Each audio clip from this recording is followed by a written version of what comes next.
Shalom adik-adik, semangat pagi.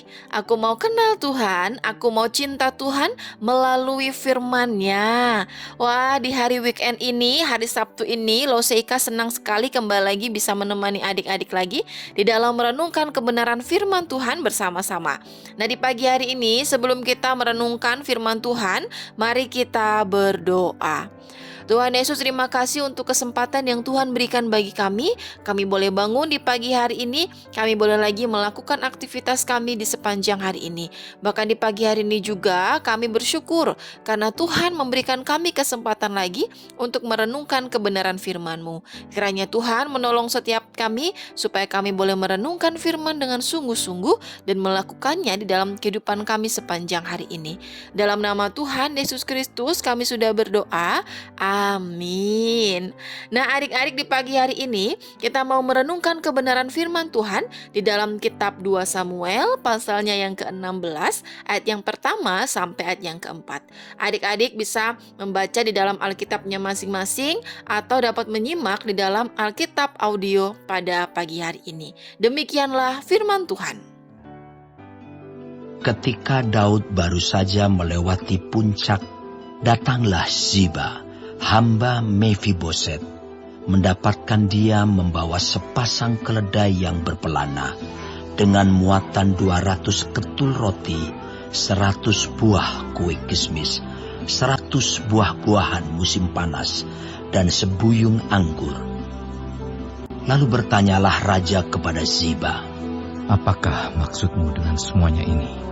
Jawab Ziba, "Keledai-keledai ini bagi keluarga raja untuk ditunggangi. Roti dan buah-buahan ini bagi orang-orangmu untuk dimakan. Dan anggur ini untuk diminum di padang gurun oleh orang-orang yang sudah lelah." Kemudian bertanyalah raja, "Di manakah anak tuanmu?" Jawab Ziba kepada raja, "Ia ada di Yerusalem. Sebab katanya, pada hari ini kaum Israel akan mengembalikan kepadaku kerajaan ayahku." Lalu berkatalah raja kepada Ziba, "Kalau begitu, kepunyaanmu lah segala kepunyaan Mefiboset."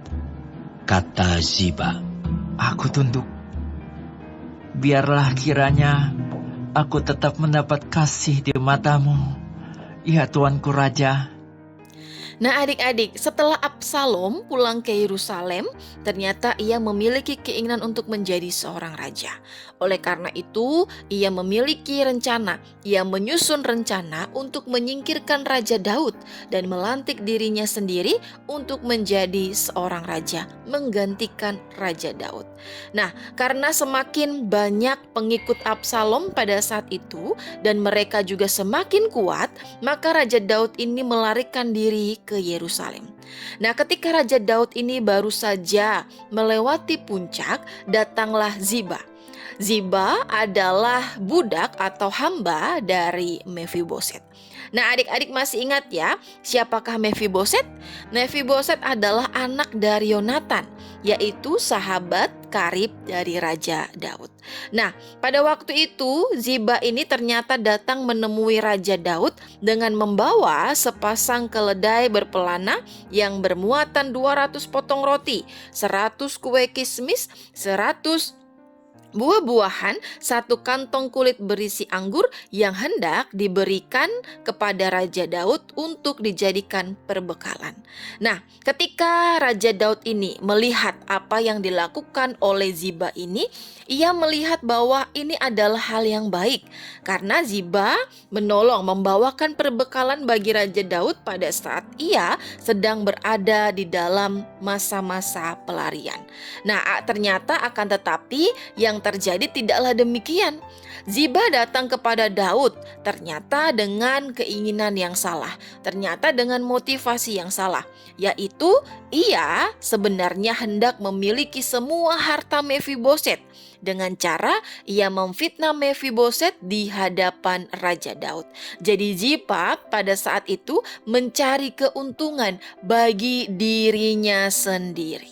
Nah, adik-adik, Melalui kisah ini kita pun dapat belajar bersama-sama ya, bahwa di dalam kehidupan kita ini kita belajar untuk tidak mementingkan diri kita sendiri.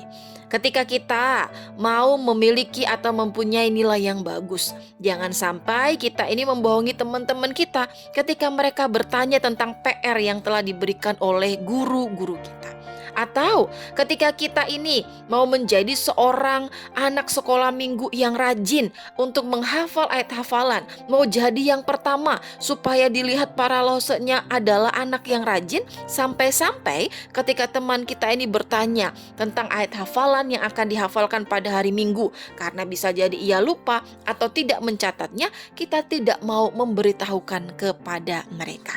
Oleh karena itu, melalui kebenaran firman Tuhan pada pagi hari ini, kita diingatkan kembali. Dan dosa harap kita semuanya dapat melakukan kebenaran firman Tuhan pada pagi hari ini, dan kiranya Tuhan menolong setiap kita. Mari kita berdoa.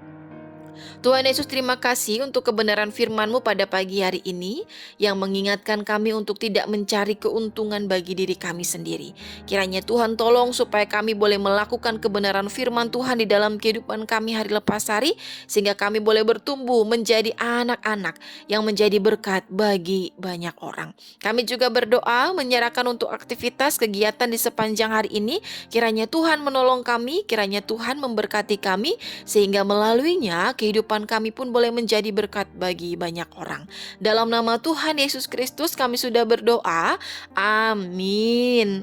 Nah adik-adik, demikianlah pembacaan perenungan kebenaran firman Tuhan pada pagi hari ini ya. Sampai ketemu di dalam renungan-renungan harian selanjutnya, dan tetap jaga kesehatan untuk kita semuanya.